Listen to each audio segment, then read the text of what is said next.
마음과 다듬고 일어나셔서 찬송가 36장 부르시면서 하나님 앞에 같이 나아갑니다.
하나님 아버지, 오늘 거룩한 날에 하나님께서는 저희들을 부르셨고 저희들은 순종하여 이처럼 예배자들로 섰습니다.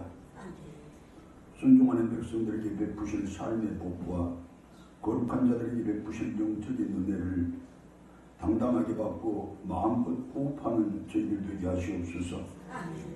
이 시간 위로는 하나님을 우러르며 아래로는 자기 자신을 살피며 옆으로는 사랑하는 교우들을 더욱 뜨거운 사랑으로 품는 저희들 되게 하시옵소서. 저희들이 필요하고 원하는 것들 풍성하게 채워주시되 저희들이 바라고 원하는 것보다 실배와 갑절로 채워주시는 하나님이심을 저희들이 믿습니다. 이후로도 하나님이 그처럼 실배와 갑절로 채워주신 그 복에 합당한 삶을 살게 하시고 하나님의 영광을 위해서 나의 전부를 바칠 만한 그런 믿음으로 새로워지는 저희들 되게 하여 주시옵소서. 우리 주님 예수 그리스도의 이름으로 기도드리옵나이다. 아멘.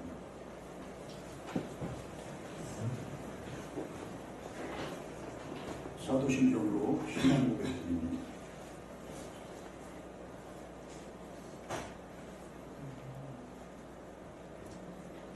나는 전능하신 아버지 하나님 천지의 창조주를 믿습니다.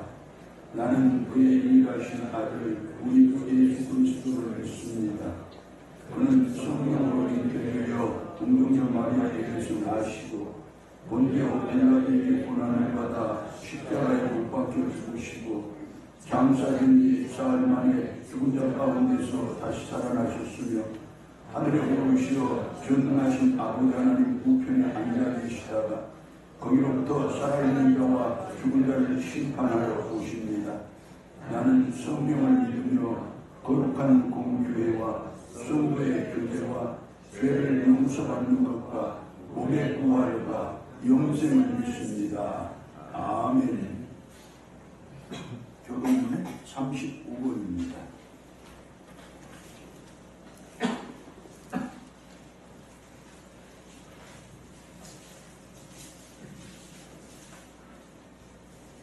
만군의 여호와여, 주의 장막이 어찌 우리 사랑스러운지요.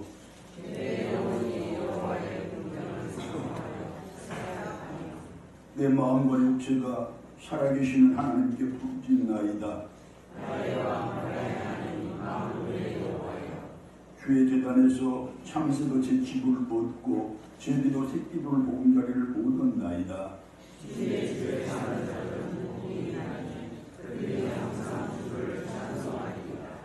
주께 힘을 얻고 그 마음에 시온의 대로가 있는 자는 복이 있나이다.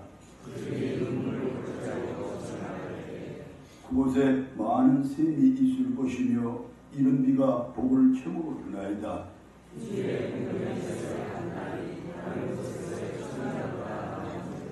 악인의 장막에서 사는 것보다 내 하나님의 성전 움직이고 있는 것이 좋사오니 아멘.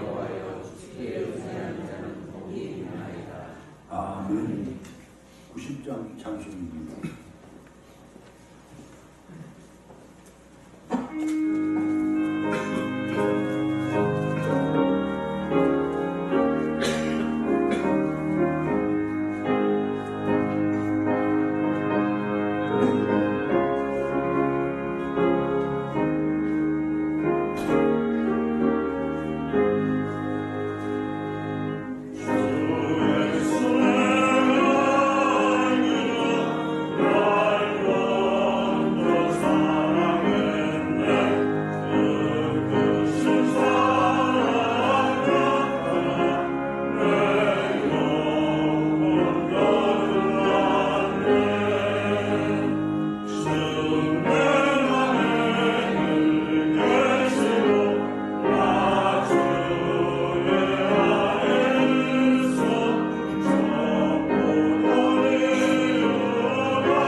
은혜와 사랑이 풍성하신 주님, 한 주간도 주님의 보이지 않는 손길로 저희들의 삶에 동행하심을 감사합니다.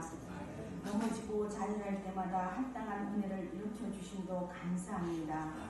사랑의 주님, 아버지의 한없는 사랑에도 예민하고 제약된 모습으로 주님의 마음을 아프게 할 때가 많았음을 고백합니다.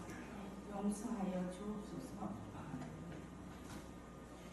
이 시간 저희들의 삶이 예배로 연결되게 하시고 주님과의 깊은 교제가 되게 하옵소서.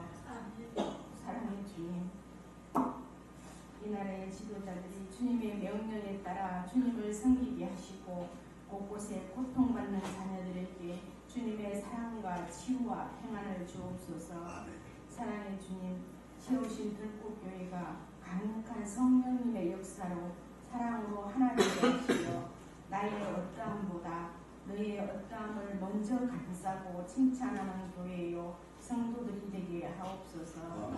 생명의 말씀을 전하시는 목사님 피곤치 않게 하시며 주님의 말씀을 능력 있게 전하게 하옵소서. 아름다운 찬양으로 주님을 높이는 성도님 학생들에게도 특별한 은혜 주시고 그들의 찬양으로 온 성도들의 마음문이 활짝 열려 주님의 임재를 깊이 경험하게 하옵소서. 교회의 각처에서 헌신하고 섬기는 모든 성도들의 수고와 땀방울을 기억하셔서 그들의 섬김이 헛되지 않음을 알게 하시고 맡겨진 사명을 기쁨으로 감당케 하옵소서. 주님을 믿어 기도한 간구에 응답하셔서 이루실 주님 감사드리며 예수 그리스도의 이름으로 기도드립니다. 아멘.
하나님의 말씀 창세기 12장 1절로 9절의 말씀입니다. 제가 말씀 봉독할 때 3절의 말씀은 우리가 함께 봉독합니다. 창세기 12장 1절로 9절입니다. 여호와께서 아브라함에게 이르시되 너는 너의 고향과 친척과 아버지 집을 떠나 내가 내게 보여줄 땅으로 가라. 내가 너로 큰 민족을 이루고 내게 복을 주어 내 이름을 창대하게 하리니 너는 복이 될지라. 너를 축복하는 자에게는 내가 복을 내리고 너를 저주하는 자에게는 내가 저주하리니 땅의 모든 족속이 너로 말미암아 복을 얻을 것이라 하신지라. 이에 아브라함이 여호와의 말씀을 따라갔고 롯도 그와 함께 갔으며 아브라함이 하란을 떠날 때 75세였더라.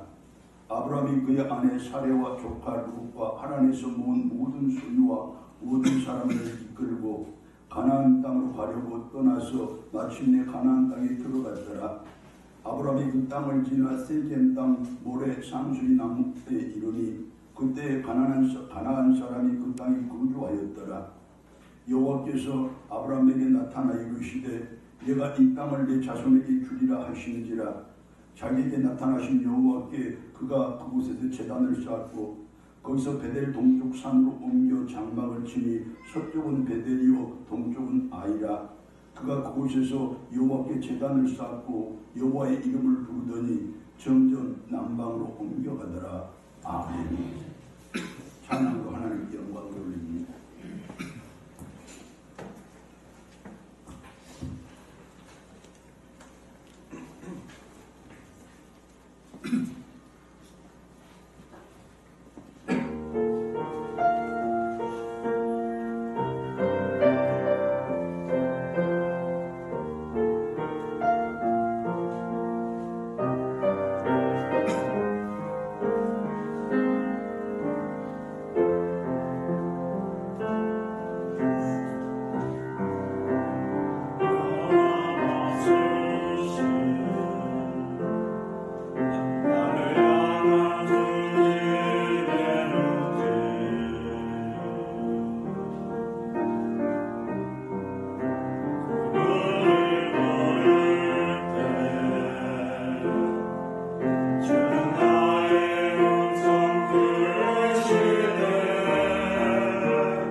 땅끝까지 복음의 씨앗을 전파하는 성령의 바람인 줄 믿습니다.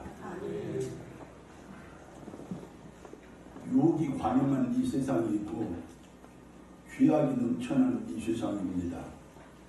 그런 세상을 연약한 인생으로 살아가는 사람들 중에 허물없고 실수 없는 사람이 누가 있겠습니까? 죄를 범하고 잘못을 저지르는 것에 대해서도 바르지 않을 것입니다. 그런데 문제는 그것이 우리 믿음의 사람들도 외가 아니라는 것입니다. 저 위대한 믿음의 조상이자 순종의 표상인 오늘의 아브라함을 살펴보아도 마찬가지임을 우리가 알 수 있습니다. 그도 죽음의 두려움 앞에서는 세상의 다른 사람들과 마찬가지였습니다. 아니, 다른 사람들보다 훨씬 더 비겁했음을 성경이 분명히 증언합니다.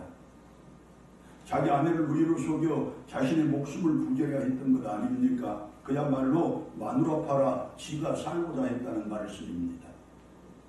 또한 후손에 대한 욕심 앞에서도 세상의 여러 사람들과 하등 다를 바가 없었는데 아내 사라를 통해 후손을 주시겠다는 하나님의 약속이 오면했음에도 불구하고 인간적인 생각과 세상적인 방법을 앞세워서 아내의 몸종 하갈에게서 자식을 얻었던 사실을 우리가 압니다. 그리고 그것이 두고두고 다툼과 불화의 파문이 되었던 것 아닙니까?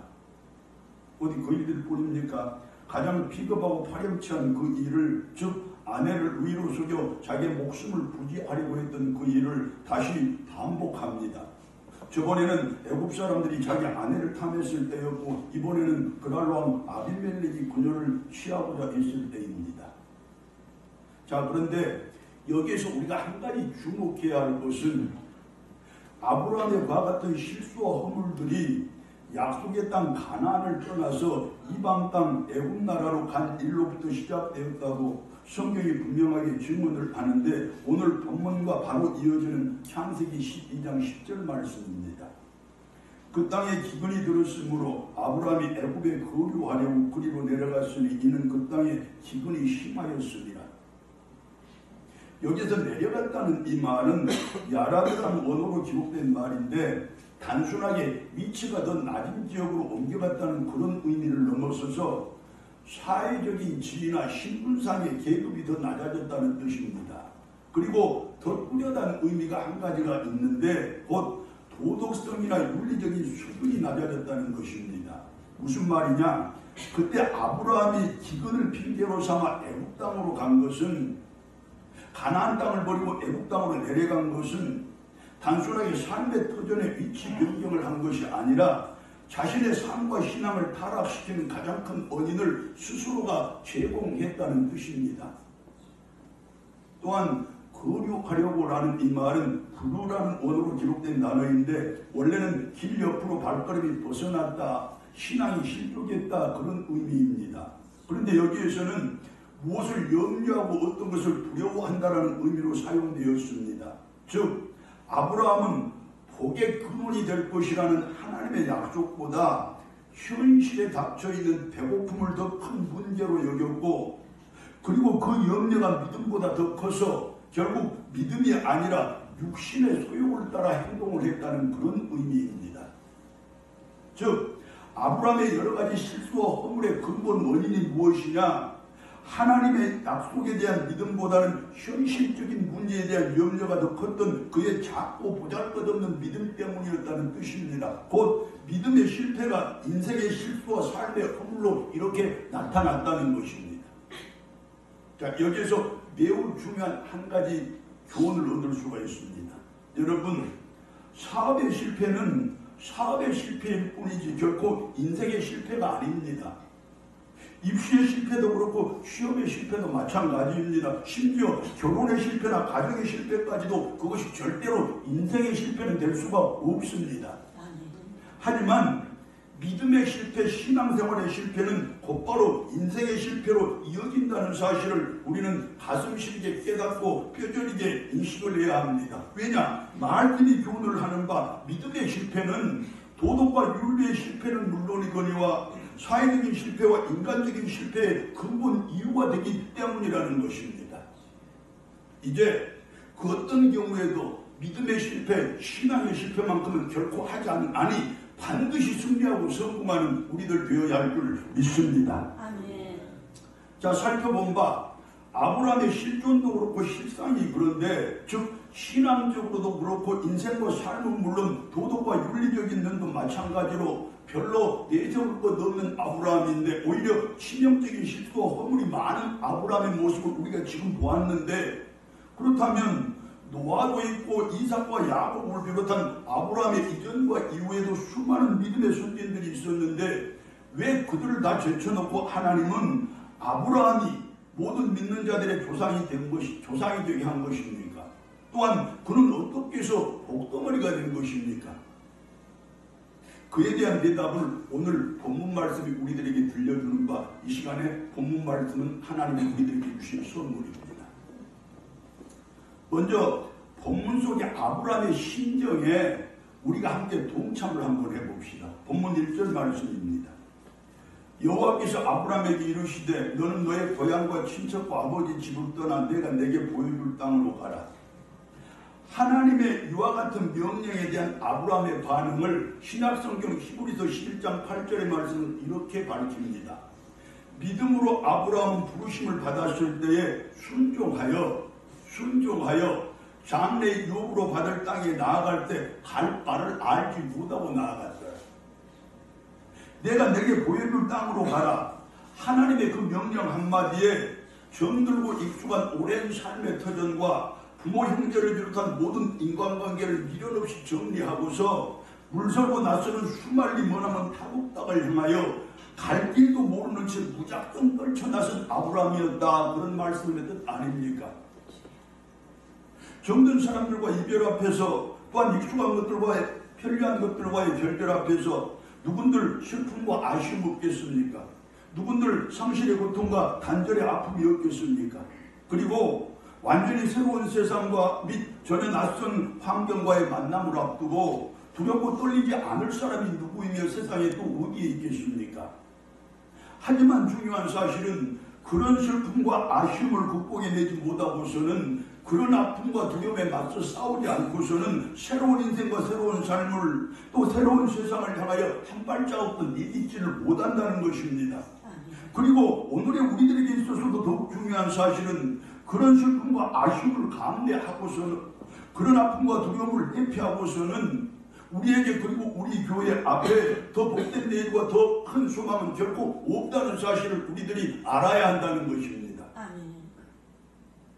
그와 같은 사실을 전제로 하고 지금부터 우리는 아브라함의 발자취를 한번 따라가 볼 것입니다. 그가 왜 모든 믿는 사람들의 조상이 되었는지, 어떻게 복덩어리가 되었는지, 그 사실을 우리가 같이 살펴보자는 뜻입니다. 그렇게 또 다른 믿음의 조상들로서의 우리의 신앙을, 또 다른 복덩어리로서의 우리의 삶을 힘차게 한번 출발해 보도록 하겠습니다. 여러분, 저 옛날 아브라함만 믿음의 조상이 아니었습니다. 그만 복덩어리로 세상을 살아갈 이유가 없지 않습니까? 우리들도 자손 만대까지 우리 후손들에게 있어 오늘 믿음의 조상 아닙니까? 우리들도 자손 만대까지 우리 후손들에게 복을 전해야 할 복덩어리가 되어야 맞지 않겠습니까? 그것을 오늘 말씀을 통하여 우리가 함께 깨우쳐 보고자 한다, 그런 의미입니다. 이제까지 아브라함의 삶을 살펴보건대 그의 신앙도 그렇고 삶도 마찬가지로 조금 더 특별할 것 없는 평범하고 보통 그 자체인 사람이었습니다. 그도 그럴 것이 지금껏 한 번도 자기 자신이 직접 자기의 인생과 삶을 개척하거나 자신의 신앙에 새롭게 도전할 필요가 없었던 그의 삶의 정황이고 생활의 여건이었기 때문입니다. 무슨 뜻이냐? 당시 세계 문화의 중심지라고 할 수 있었던 메소포타미아 지역의 대도시 우르에서 그곳에 유력자 베라의 아들로 태어났고 풍요의 고장 하란으로 이사를 해서 그곳에서도 아버지의 후광과 도움에 힘입어서 그저 편안하고 풍요롭게 살아왔던 것이 지금까지 아브라함의 삶이요 생활이었던 것입니다. 그러니 자신의 인생 개척과 삶의 향상을 위해서 특별한 노력이나 힘든 도전을 할 필요가 없었던 것 아닙니까? 인생과 삶에 도전이 없으니까 신앙의 각오를 새롭게 하거나 그것을 위한 결단 역시 별로 필요를 느끼지 못했을 것입니다. 물론 누구나 그렇듯이 아브라함에게도 자기가 걷고 싶은 인생길이 있었을 것이고 살고 싶은 삶의 모습 따로 있었을 것입니다. 그리고 그 인생길과 삶의 모습은 분명히 특별하고 남다른 것이었을 것입니다. 그러나 그처럼 그저 편안하게 그저 안락하게 살아왔던 그의 생애가 어느덧 나이 75살이 되도록 그를 편안함과 풍요로움 속에다 안주하게 하는 그야말로 평범한 보통 사람으로 만들고 말았던 것입니다. 편안함과 풍요로움이 우리들에게 좋은 것만 가져다 주는 것이 아님을 우리들이 여기서 깨우칠 수 있습니다. 어찌 보면 그것이 가장 파괴적인 해악과 가장 나쁜 영향력을 우리에게 미친다는 사실도 우리가 알 필요가 있습니다. 쉽게 말해서 풍요로움과 편안함은 우리의 신앙의 진도가 아니라 태고를 거듭하기가 쉽게 만들고 우리가 인간적으로 도전을 가지고 세상을 떨쳐 나서기보다는 지금 이 자리에서 그저 안주하게 만들기가 쉽다는 것입니다. 지금은 편하고 지금은 안락할지라도 그런 사람에게 무슨 미래가 있고 더 넓은 세상이 있겠습니까? 그러니 이제 그 자신도 더 이상 자기에게다 소망을 두지 않았습니다. 더 이상 욕심부릴 것도 없고 더 이상 바랄 것도 없는 것이 자신의 나머지 인생의 앞으로 삶이라고 여겼습니다. 지금처럼 평범하게 반복된 일상 살다가 때가 되면 죽을 뿐이지 더 이상의 선택이나 결단은 이제 기회도 오지 않을 것 같고 필요도 없다는 것이 그리고 자신의 내일이요 미래라고 그는 그렇게 생각하며 살았습니다. 자, 아브라함은 하나님의 살아계심을 지금 망각하고 있었던 것입니다. 인생들에 대한 하나님의 주권적인 개입과 주도적인 섭리에 대해서 깨달음과 믿음이 아직 부족했던 것입니다. 나이 75살이 되도록. 무엇보다도 자기에게로 향한 하나님의 뜻과 계획을 미처 다 알지 못했던 아브라함이었고 자기 등 뒤에서 자기를 위하여 선하고 복된 계획을 가지고 애써 일하고 계시는 하나님의 존재를 그는 지금 잊고 있었던 것입니다. 망각하고 있었다는 말씀입니다. 그러나 아브라함의 그런 삶의 태도나 신앙의 모습에도 불구하고 드디어 아브라함의 인생에 하나님의 주권적인 개입이 시작됩니다. 그의 삶에 하나님의 주도적인 섭리가 시작되는데 본문 1절의 말씀이 이렇게 가르칩니다. 여호와께서 아브라함에게 이르시되 하나님께서 그를 부르셨다는 것 아닙니까? 아브라함에게 소명이 임했다는 말씀입니다. 아브라함의 인생과 삶에 그리고 그의 신앙에 일대 변혁 아니 혁명이 일어나고 있는 중이라는 그 뜻입니다. 하나님의 부르심 즉 소명 앞에서 아브라함은 이제 더 이상 이전의 아브라함이 아니었습니다. 그저 평범한 보통 사람이 아니었습니다. 그의 인생과 삶에 그리고 그의 신앙에 불어닥친 혁명의 바람은 그의 전 인격과 삶의 방식과 생활의 태도를 그야말로 완전히 바꿔 놓았던 것입니다. 여기서 또 한 가지 우리가 자기 자신에게 아브라함의 상황을 대입해 볼 필요가 있지 않겠습니까? 여러분, 지금 나는 믿음의 사람이고 지금 내 삶은 하나님이 주권적으로 개입하고 계시고 하나님이 주권적으로 섭리하고 계십니다. 그렇다면 지금의 나의 삶이 세상 사람들과 무엇이 다릅니까? 어떤 것이 저들과 구별됩니까? 여러분, 구별되지 않고 저들보다 앞서지 못한다면 하나님의 나에 대한 개입이 하나님의 나에 대한 섭리가 무기력한 것 아니겠습니까? 아니 우리가 하나님의 계획과 섭리를 무기력하게 만들고 있는 중 아니냐는 말씀입니다. 여러분 분명히 지금 하나님은 우리의 삶에 개입하고 계십니다. 분명히 지금 하나님이 내 인생을 주관하고 계십니다. 이제 뭔가 달라도 달라야 할 우리들 되어야 맞지 않겠습니까 여러분? 하나님의 부르심은 잠자던 그의 영혼을 흔들었고 그의 믿음을 깨웠으며 그의 마음을 새롭게 각오하게 했습니다. 그의 삶과 생활 그리고 신앙의 실체를 완전하게 변화시켜준 것입니다. 소망의 불꽃이 다시 살아납니다. 내일에 대한 기대와 미래에 대한 희망이 새로워집니다. 생각이 달라지고 언어 습관이 달라지고 발걸음의 속도마저 달라집니다. 사람들을 대하는 태도와 일에 대한 자세가 달라집니다. 무엇보다도 하나님의 말씀에 대한 전적인 순종으로 참된 믿음을 소유하게 된 것입니다. 할렐루야. 아멘. 그렇게 때가 이르자 드디어 하나님께서 그에게 명령하십니다. 너는 너의 고향과 친척과 아버지의 집을 떠나 내가 네게 보여줄 땅으로 가라. 아브라함은 순종을 합니다. 이에 아브라함이 여호와의 말씀을 따라가고 롯과 함께 갔으며 아브라함이 하란을 떠날 때 75세였더라. 하나님께서는 그를 부르셨고 아브라함은 순종으로 대답했다는 말씀입니다. 하나님은 그에게 복을 약속하셨고 아브라함은 그 복의 약속을 믿고 순종을 결단했다는 뜻입니다. 그리고 그 순종의 결단을 쫓아 지금 하란을 떠났다는 것입니다. 물론 그 일이 그렇게 간단치 않을 것입니다. 그렇게 쉬운 것도 아니었을 것입니다. 하나님의 부르심과 아브라함의 순종 사이에는 아브라함이 풀어야 할 여러 가지 문제들이 한두 가지가 아니었다는 말씀입니다.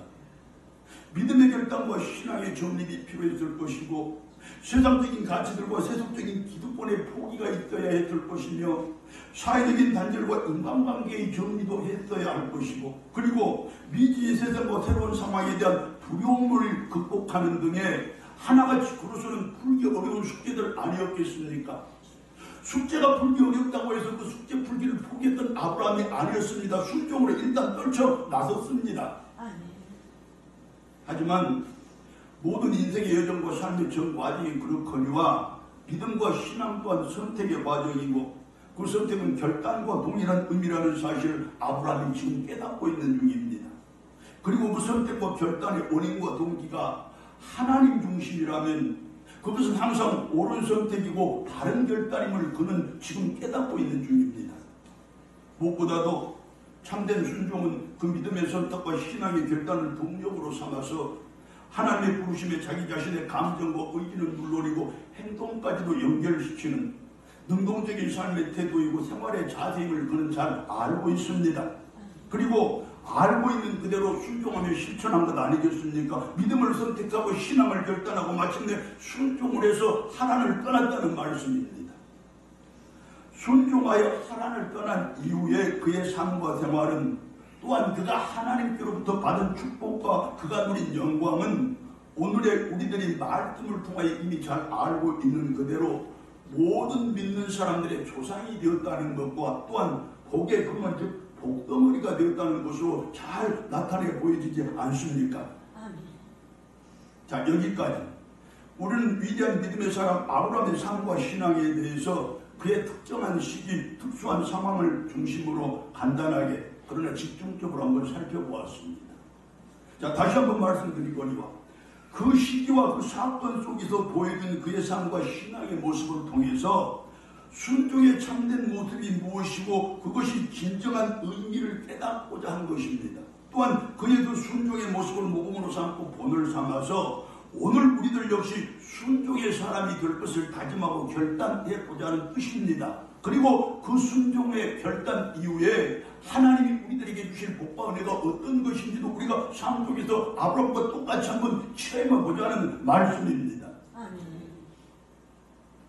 순종의 모습 그리고 진정한 순종의 의미 그 첫 번째는 하나님의 음성에 귀를 기울이고 그분의 부르심에 지체 없이 대답을 하는 일입니다. 여호와께서 아브라함에게 이루시되 하나님께서는 자기의 뜻과 계획을 이 땅에 이루시고자 할 때 먼저 사람들을 부르는 일로부터 시작을 합니다. 그리고 그 부르심에 지체 없이 대답하는 사람들을 일꾼으로 삼으셔서 그들의 충성과 헌신을 도구 삼고 방편 삼아서 하나님 뜻을 이 세상에다 펼쳐 나가십니다. 그 부르심에 순종한 사람들이 바로 오늘 우리들 아니겠습니까? 하나님은 우리들을 통하여 이 세상에다 당신의 뜻을 펼쳐 나가실 것이라는 말씀입니다. 성경은 이 속에 수많은 신앙의 인물들을 등장시킵니다. 왜냐? 그와 같은 사실을 다시 말해서 순종하는 백성들로 하여 하나님의 뜻을 이 땅에 펼치신다는 그 사실을 우리에게 분명하게 증거해주고 또 우리들에게 확실히 보여주기 위함입니다. 본문의 주인공 아브라함을 비롯하여 모세와 여호수아 그리고 다윗과 느헤미야, 이사야, 에레미야 뿐만 아니라 신약의 예수님의 제자들을 비롯한 수많은 복음의 일꾼들 그들 모두가 하나님의 부르심에 지체 없이 순종으로 대답한 사람들 아닙니까? 그들은 자기 전세계를 다 바치고 모든 삶을 헌신해서 그 자체로서 성경의 역사를 기록해온 사람들이고 구원의 역사를 계속 이어온 사람들입니다. 그리고 우리는 그들을 이름하여 위대한 믿음의 선진들 또는 참된 순종의 사람들이라 그렇게 부릅니다. 뿐만 아니라 하나님의 부르심에 순종으로 대답해서 인간의 육신을 입고 이 땅에 오셨으며 온갖 고난과 고초를 끝까지 인내하시다가 마침내 십자가에 매달려 죽기까지 순종을 하신 예수님의 그 순종이야말로 성경의 역사를 완성했고 구원의 역사를 완성하였으며 그 결과가 바로 저요 우리들입니다. 혹여 아브라함이 그 수많은 믿음의 사람들이 특히 예수님께서 하나님의 부르심을 외면하고 회피했다면 세상이 어찌 되었겠으며 지금 우리들은 어떤 모습으로 살아가겠습니까? 그렇습니다. 아브라함은 그리고 예수님께서는 하나님의 부르심에 지체 없이 순종으로 대답하는 것으로서 그야말로 하나님께 순종했으며 하나님은 그들의 그 순종을 도구 삼고 방편으로 삼아서 구원의 역사를 시작하셨고 또 완성하신 것입니다. 순종이야말로 구원의 역사의 시작이며 완성이었다는 것입니다. 여러분, 오늘 우리들이 순종을 해야 내일 우리 자녀들의 삶에서 구원이 완성되고 우리 자손 만대까지 그 구원이 계속 이어질 것 아니겠습니까? 여러분, 하나님께서 저와 여러분들을 부르시고 모으셔서 이처럼 교회를 세우신 것은 저와 여러분들과 우리 교회의 순종을 통하여 이루시고자 하는 분명한 당신의 뜻과 특별한 목적이 있기 때문 아닙니까? 하나님의 그 계획과 목적에 무엇인가를 전부 다 알 수 없는 우리들이지만 그러나 분명한 것은 그 계획과 목적을 다 이룰 만한 힘과 능력을 성령을 통해서 우리들에게 분명히 부어주시는 그분이 바로 하나님이시라는 것입니다. 여러분, 교회를 섬기고 복음을 전하는 등의 신앙생활은 물론 가정을 건사하고 직장을 헌신하는 등의 사회생활에 이전에 없던 기쁨과 감사가 넘쳐나거든. 그리고 그 삶 속에서 생기와 활력이 솟아나거든. 지금 성령께서 나에게 역사하고 계신다는 그 사실, 지금 하나님께서 성령을 통하여 당신의 능력을 우리들에게 부어주고 있다는 그 사실을 잘 인식하시기를 바랍니다. 할렐루야. 참된 순종의 모습 그 두 번째는 비장한 신앙의 결단도 있어야 할 것이고 비상한 삶의 각오도 있어야 한다는 것입니다. 너는 너의 고향과 친척과 아버지 집을 떠나 내가 내게 보여줄 땅으로 가라.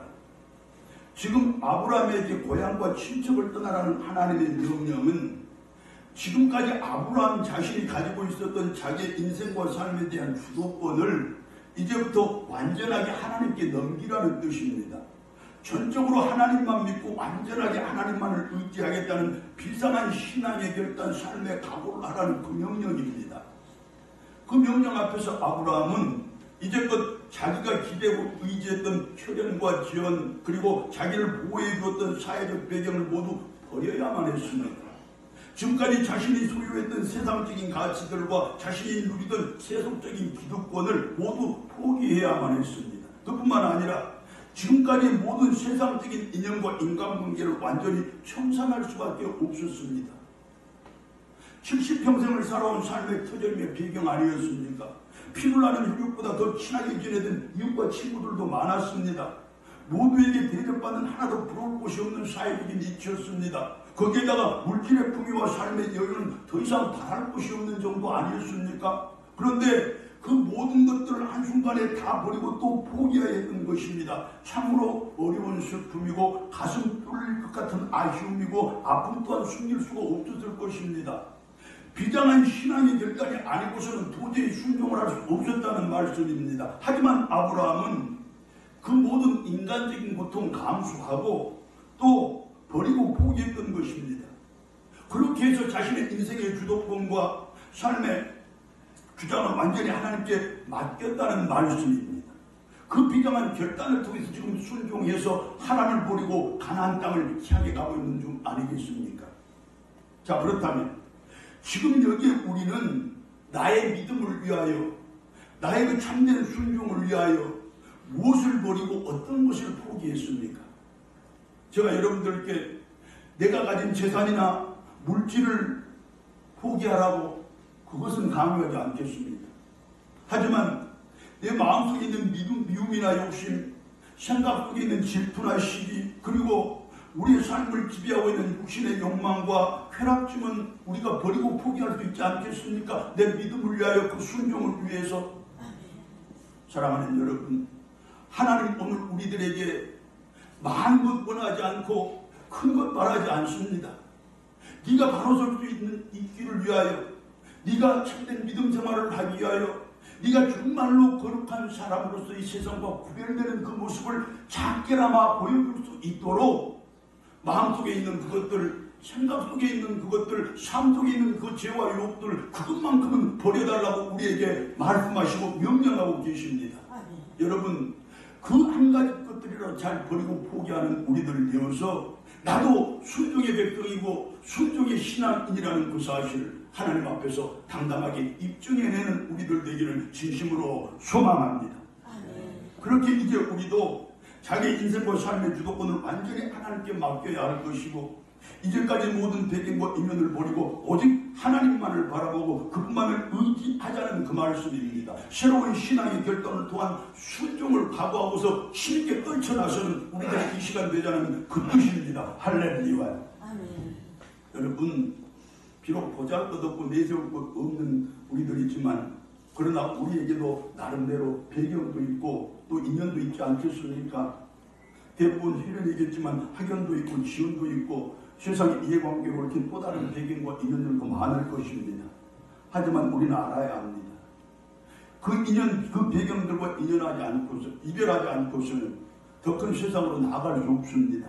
더 큰 뜻을 이룰 수 없습니다. 무엇보다도 그것들과의 이별이 바로 하나님께 순종하는 일입니다. 할렐루야. 자, 한 가지 더 살펴볼 것은, 지금 아브라함에게 있어서 아버지 집을 떠나라고 하는 하나님의 그 명령은 그의 모든 현실적인 생존의 조건들마저 다 버리고 포기하라는 것인가? 그리고 지금껏 아버지를 기대어 살아왔던 자신의 생과 삶을 이제부터는 자신이 직접 개척해 나가라는 것인데, 비상한 삶의 각오를 새롭게 하라는 명령 아니겠습니까? 그 명령을 받은 아브라함에게 당장 근심이 되고 걱정이 되는 문제가 있었으니 그것이 다름 아닌 가족들의 생계 문제였습니다. 이제까지 생계의 문제가 무엇인지, 가장의 책임이 무엇인지 전혀 도외시 않은 채로 살아온 아브라함이었으니 당연한 문제이기는 하지만, 그러나 더 큰 문제가 되는 것은 지금 당장 아무것도 해결할 능력이 없고 해결할 방법이 없다는 것입니다. 아버지를 떠나자니 당장 가족들의 생계가 문제가 되고, 거기서 그대로 머물러 있자니 하나님의 명령이 엄중하고, 아브라함은 자신이 이러지도 저러지도 못할 진퇴양난에 빠진 것 같은 느낌이 들지 않을 수가 없었습니다. 하지만 해답은 간단했습니다. 이후로의 모든 문제는 자기에게 고향을 떠나라고, 아버지 집에 떠나라고 명령하신 하나님께서 책임을 져주실 것이라는 사실을 그는 믿었습니다. 그 믿음이 바로 해결책이었습니다. 지금 자신에게 필요한 것은 자기 인생과 삶은 자신이 개척해 나간다는 비상한 삶의 각오뿐만이 아니라, 그리고 그 각오를 통하여 아버지 집을 떠나 순종하기만 하면 하나님께서 그 이후의 모든 삶의 여건과 조건들은 다 당신이 직접 책임져 주신다는 그 믿음이었다는 말씀입니다. 지금의 저와 우리가 그때 아브라함보다 더 잘 알고 있는 사실이 하나 있습니다. 다름 아닌 생계의 문제의 현실성과 가장의 가족에 대한 책임의 중요성입니다. 우리가 분명하게 알고 있는 그대로 굶주림과 헐벗음 때문에 당해하는 슬픔과 부끄러움이 얼마나 큰 것입니까? 굶주림과 헐벗음이 어디 나의 부끄러움으로 그칩니까? 사랑하는 우리 가족들, 우리 자녀들의 부끄러움으로 이어지지를 않습니까? 그리고 자식의 입에 밥을 넣어줄 수 없는 아버지의 처절한 고통과 비통하며 말로 더 말할 필요가 무엇이겠습니까? 맞습니다. 이처럼 생계의 문제는 무엇보다도 중요한 문제입니다. 가장의 책임 또한 그 어떤 것보다 비교할 수가 없는 문제입니다. 그래서 우리는 이렇게 비상한 각오를 해야 합니다. 길거리에 자갈을 주워다가 주식으로 삼고 냇가에 모래를 퍼다가 반찬을 삶는 삶을 살지라도 하나님의 명령만큼은 기필코 순종을 하는 죄가 되겠다고 말입니다. 생계를 핑계로 불순종하는 그 일만큼은 절대로 하지 않는 우리들이 되겠다는 그 결단과 각오가 먼저 우리 앞에 있어야 생계 때문에 물러서지 않는 우리들 되고, 그 생계를 하나님께서 책임져 주신다는 약속의 말씀입니다. 그리고 저는 솔직히 이런 기대와 이런 믿음도 있습니다. 사람이 운영하는 세상의 회사, 제 일만 열심히 하면 먹고 살 만큼 돈을 주는데 하물며 하나님께서 직접 경영하시는 교회의 일에, 또한 복음의 일에, 그리고 모든 거룩한 일에 내 자신만 부끄럽지 않게 열심히 일한다면 내 가족의 생계 문제만큼은 하나님께서 책임져 주지 않겠느냐는 그 마음입니다. 즉 비상한 삶의 각오를 통하여 순종의 길을 가고자 하는 우리 앞길을 생계 문제 때문에, 그리고 가정에 대한 책임에 매여서 그 길이 막히는 일은 절대로 없도록 하나님께서 열어주실 것이라는 그 말씀입니다. 할렐루야. 아멘. 순종의 모습 그 마지막 결론은 실천적인 행동과 삶과 생활을 통한 실제적인 내 자신의 변화입니다. 이 아브라함이 여호와의 말씀을 따라갔고 아무리 크고 웅장한 물레방아도 돌지 않고서는 한 움큼의 쌀도 쌓지 못합니다. 뜯지 못합니다. 아무리 뾰족한 화살촉도 날아가지 않고서는 참새 한 마리도 잡을 수가 없습니다. 행동이 없고 움직임이 없으면, 즉 실천이 없으면 그 무엇도 이룰 수 없고 따라서 아무런 소용이 없다는 뜻입니다. 마찬가지로 우리 사람들의 생각은 이 세상에 아무런 흔적도 남길 수가 없습니다. 사람의 결심이나 결단 또한 마찬가지입니다. 하지만 사람의 행동은, 사람의 발걸음은 다릅니다. 세상에다 길을 내고 타인들의 마음에 감동을 심고 그들의 삶에 변화를 이끌어낼 수가 있습니다. 그것이 능력 아닙니까? 우리의 순종도 마찬가지입니다. 그리고 그 어디 순종뿐이겠습니까? 예배와 전도, 성김과 성도의 교제 등의 모든 신앙의 종목들이 전부 마찬가지로 아무리 비장한 신앙의 결단을 하고